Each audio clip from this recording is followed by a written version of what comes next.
Salut, c'est Marco de Top 4 Phone. Aujourd'hui, petite vidéo en avant-première du Sony Xperia J. Alors, je dis en avant-première tout simplement parce que le téléphone vient juste d'être annoncé sur le salon professionnel de l'IFA qui se tenait à Berlin.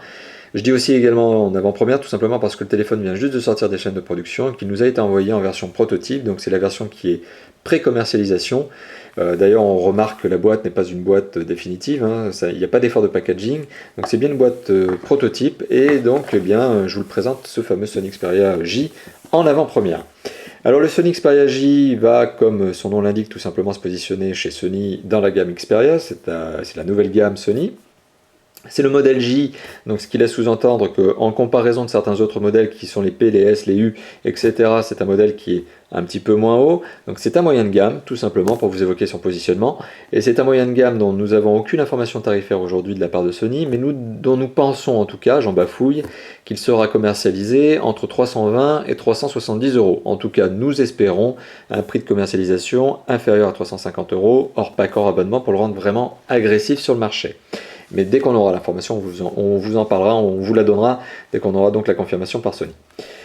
Donc c'est un smartphone donc 100% tactile, si on accepte 3 touches sensitives et quelques touches physiques, et c'est un smartphone 100% tactile donc qui présente un très bel écran. Tout simplement, l'écran est un écran de 4 pouces de diagonale. C'est une très belle résolution aussi, alors qui n'est pas de la HD, mais qui est de très bonne résolution qui permet de voir avec satisfaction des vidéos sur YouTube notamment. Donc c'est une résolution qui est dite FWVGA, c'est un 854 pixels par 480 pixels, donc c'est un 480p. Côté luminosité et contraste, le tout est géré par une technologie maison qui est la technologie Bravia de Sony, très bonne techno, et ça affiche 16 millions de couleurs en simultané. Donc c'est très bonne luminosité, très bon contraste. Et côté la dalle tactile, donc côté tactile, c'est une dalle tactile capacitive, donc il n'y a aucun temps de latence dans l'utilisation du tactile. Et c'est une vitre qui recouvre le tout, qui est une vitre dite Gorilla, donc traitée anti-rayures. Donc on a un très bon écran, ce qui est déjà un très bon point pour ce téléphone, qui est donc le Sony Xperia J. On se retrouve avec un très bel écran qui permet de voir avec satisfaction des vidéos. Ce que je vais faire après, je vais vous montrer une petite vidéo YouTube pour vous donner une petite idée juste après. Donc côté performance, qu'est-ce qu'embarque le téléphone? Alors ce téléphone embarque un processeur de 1 GHz simple cœur, plus 512 MO de mémoire vive. C'est largement suffisant pour faire tourner toutes les applications de type utilitaire, comme du navigateur, comme du Gmail, comme du navigation qui est un logiciel GPS qui est fourni avec le téléphone, comme des jeux type Angry Birds. Donc c'est un téléphone qui ne possède, en tout cas qui ne pose aucun problème en termes d'utilisation et en termes d'affichage de jeux, etc. Certains jeux 3D dernièrement sortis, qui seraient des jeux de type FPS, pourraient avoir du mal à fonctionner sur ce téléphone, mais des jeux comme GTA Academy, qui sont des jeux de Gameloft par exemple, ou des jeux comme Dead Trigger fonctionnent sur ce téléphone. Donc voilà, il n'y a pas de problème pour certains jeux 3D, mais c'est les dernières versions ultimes qui pourraient avoir du mal à tourner sur ce téléphone. Rappelons-le, on est sur un téléphone moyen de gamme, donc c'est un téléphone qui tourne très bien, mais les derniers jeux ultimes pourraient avoir du mal à fonctionner sur ce téléphone, voire ne fonctionneraient pas. Ça c'était pour la mémoire vive et aussi le processeur. Qu'est-ce que l'on retrouve en mémoire de stockage qui vient donc compléter cette mémoire vive? On retrouve 4 Go de mémoire embarquée pour le stockage. Alors ça peut paraître un peu faible à la longue. En phase de démarrage, c'est largement suffisant pour ajouter ses premiers MP3 et ses premières vidéos. Ça peut sembler un peu court à la longue et 4 Go peuvent devenir très rapidement insuffisantes et voire saturées, donc vous pouvez saturer votre mémoire. Pour passer outre ce problème, Sony a donc ajouté un emplacement micro SD à l'arrière du téléphone, donc un emplacement micro SD qui vous permettra d'ajouter jusqu'à 32 Go de mémoire supplémentaire, ce qui vous permettra de venir voir après, 32 Go de mémoire supplémentaire. Il faut savoir qu'une carte micro SD de 32 Go, là je fais une petite parenthèse, ça vaut entre 20 et 30 euros sur le web. Donc là, pour un tout petit investissement, vous vous retrouverez finalement avec 36 Go de mémoire de stockage qui est largement suffisant aujourd'hui et qui surpasse d'ailleurs de nombreux téléphones. Donc voilà. Donc ça c'était pour la question de la mémoire de stockage. Donc si on fait un petit tour du téléphone, ce qui va aussi me permettre de vous montrer la micro SD.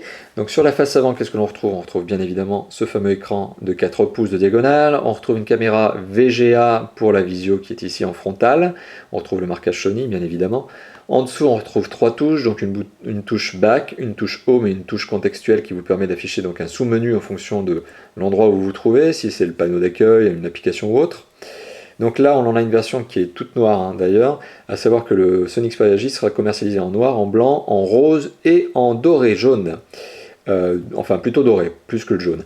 Voilà, donc ça c'est pour les différentes coloris du téléphone. Donc si on fait le tour du propriétaire, si on regarde un peu l'esthétique, donc sur le côté gauche du téléphone, qu'est-ce que l'on retrouve? On retrouve le bouton de contrôle volume plus-moins, et on retrouve le bouton on-off veille.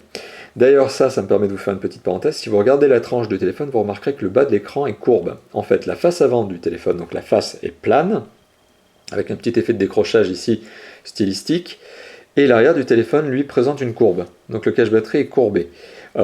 C'est pas problématique, c'est un design assez sympathique de la part de Sony. Sony se permet souvent ce genre de petite, on va dire, originalité en termes de design. Et en termes de prise en main, ça ne pose aucun problème. Au contraire, ça donne même une très bonne préhension, puisque votre main tombe parfaitement dans la courbe, en fait, du Sony Xperia J. Donc c'est un point positif au niveau de l'ergonomie matérielle. Donc ça c'est un bon point et on reviendra donc notamment sur l'ergonomie matérielle en général. Sur le haut du téléphone on retrouve un jack 3.5, sur le côté gauche du téléphone on retrouve l'emplacement du micro USB qui vous permet de synchroniser et de charger le téléphone, et au bas du téléphone on ne retrouve strictement rien du tout. Si on tourne le téléphone, donc sur le dos du téléphone, qu'est-ce que l'on retrouve? On retrouve le marquage Xperia, donc la gamme de ce téléphone. On retrouve un appareil photo qui est un 5 mégapixels avec flash LED, fonction caméra autofocus et anti-check, enfin stabilisateur d'image. Et on retrouve le haut-parleur qui est juste en bas ici. Un haut-parleur qui est d'ailleurs de qualité convenable, par contre qui manque de puissance. Donc ça je vous le ferai écouter juste après en vous faisant, pardon, j'en bafouille vraiment, en vous faisant écouter un MP3 et en vous faisant écouter la musique sur YouTube. Vous verrez, ça donne un son qui est de bonne qualité, mais ça manque un tout petit peu de puissance, c'est le seul regret que j'ai à lui faire à ce téléphone finalement, sur son haut-parleur. Là, on retrouve un tout petit emplacement Dragon, ce qui est aujourd'hui de moins en moins utilisé. Et ici, sur ce côté gauche, on retrouve la petite fente qui me permet de retirer le cache-batterie. Le cache-batterie qui est donc en soft skin, donc un matériau relativement souple, mais qui surtout présente l'avantage d'avoir un toucher très agréable et qui est antidérapant. Donc ça, c'est l'arrière du téléphone, donc le cache-batterie. Le problème de tout matériau de type soft skin, c'est que c'est sensible à la rayure. C'est extrêmement en fait fragile et sensible à la rayure. Donc à force de le laisser frotter sur le dos du téléphone, eh bien vous allez voir des rayures, de l'usure apparaître sur ce cache-batterie. Donc deux choix, soit vous prenez eh bien une housse, une coque, quelque chose qui vous permet de protéger l'arrière, soit vous vous préparez à changer régulièrement le cache-batterie. Voilà, ça c'était la petite note.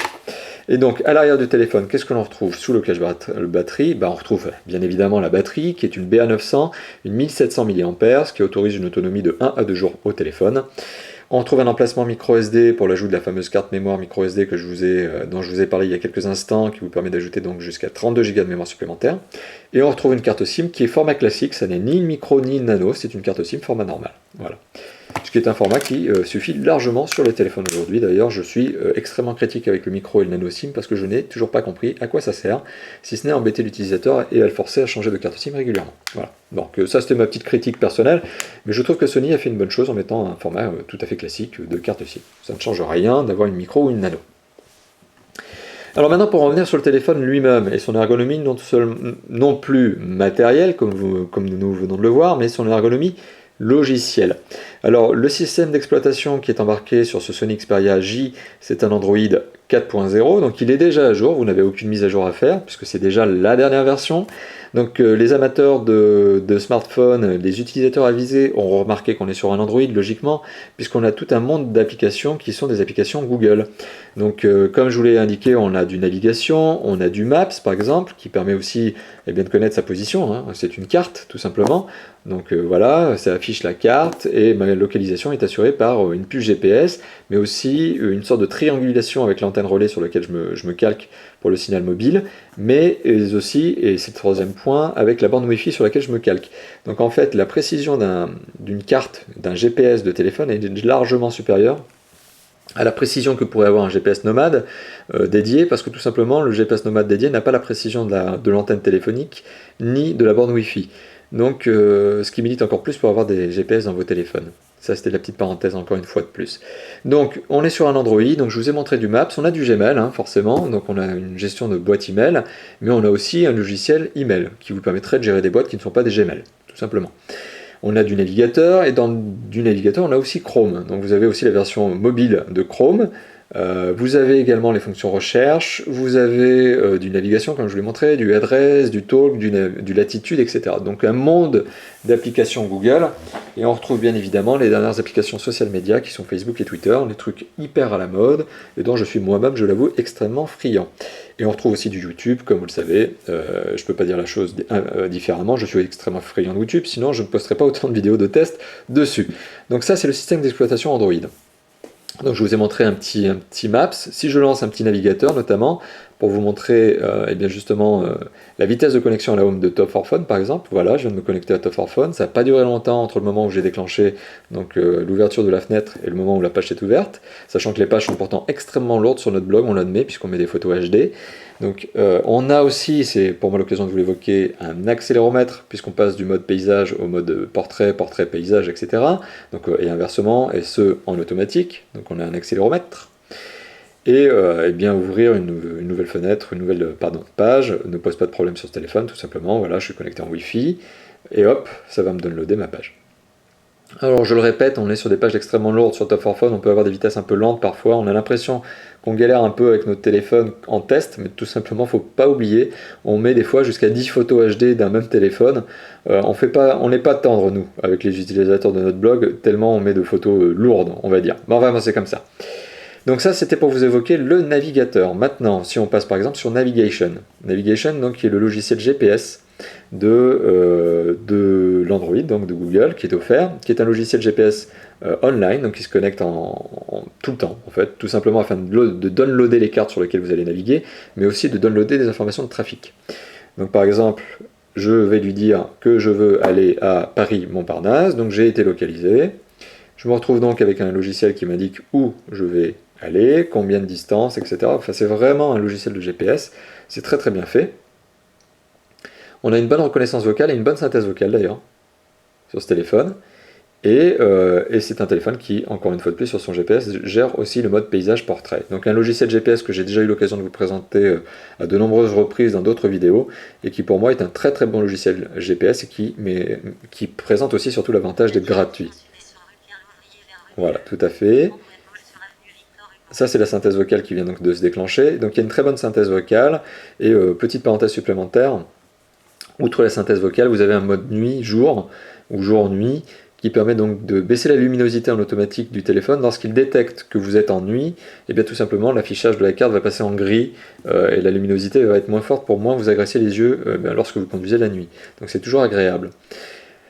Donc ça c'était pour les petites applications de navigation. Donc par exemple si on lance un YouTube maintenant pour voir une petite vidéo YouTube, donc je vais lancer un petit clip vidéo que les utilisateurs avertis auront remarqué comme étant le clip vidéo d'Alex Claire qui s'appelle Toulouse, rien à voir, Too Close, qui est d'ailleurs la musique qui est utilisée pour le spot TV de IE9. Donc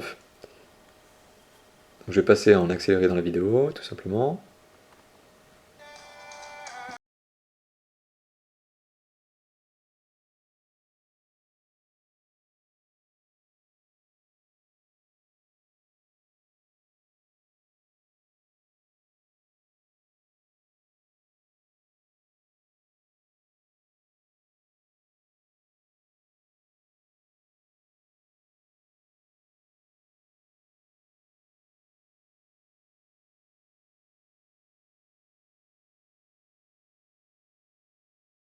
Voilà. Donc ça c'était pour le petit passage YouTube.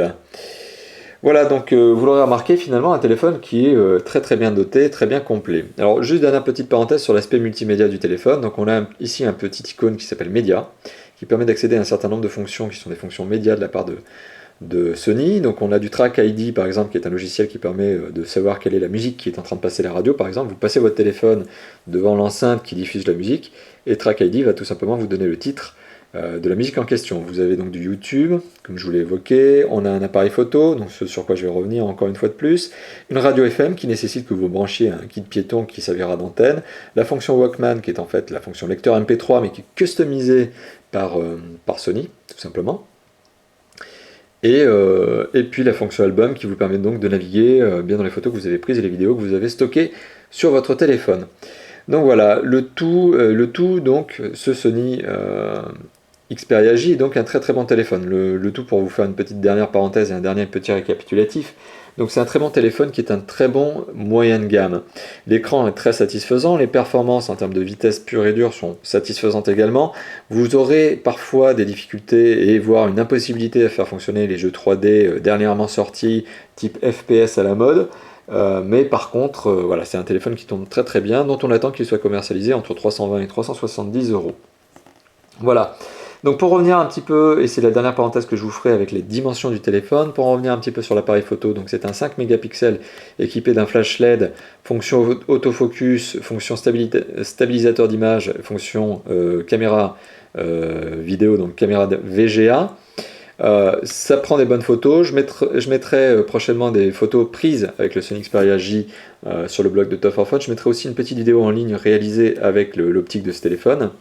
Voilà, ça prend des bonnes vidéos photos. C'est des résultats convenables pour un appareil photo intégré dans un téléphone, tout simplement. Vous le savez, je suis un peu critique en fait avec les appareils photo des téléphones, mais en général, je dis que pour prendre une photo, il vaut mieux avoir un vrai appareil photo, un bon vieux réflexe qu'un appareil photo de téléphone. Les appareils photo pour moi de téléphone sont là pour l'instantanéité, lorsque vous avez un cliché à prendre vite fait, voilà, c'est la photo plaisir, la photo dépannage. Moi j'appelle ça des photos dépanne. Voilà, donc un très très bon téléphone que l'on vous recommande. Et dernière parenthèse, donc c'est sur ses dimensions. C'est un téléphone qui fait 12,4 cm de haut, qui fait 6,1 cm de large et qui fait moins de 1 cm d'épaisseur. En fait, il fait 9 mm d'épaisseur. Le tout pèse seulement 130 grammes. Je vous évoque ça tout simplement pour vous indiquer que c'est un téléphone qui tient parfaitement dans la main. Comme vous l'avez vu, il y a une très bonne ergonomie matérielle et qui tient parfaitement dans la poche. Voilà, donc concrètement, un téléphone que l'on recommande, qui vient se positionner dans la gamme Xperia, donc c'est le Sony Xperia J, qui va prochainement être complété d'autres mobiles tels le Sony Xperia T, qu'on va également avoir le plaisir de vous présenter très prochainement. Voilà, c'est un mobile qui rejoint donc les PSU que l'on a eu l'occasion de vous présenter il y a quelques temps.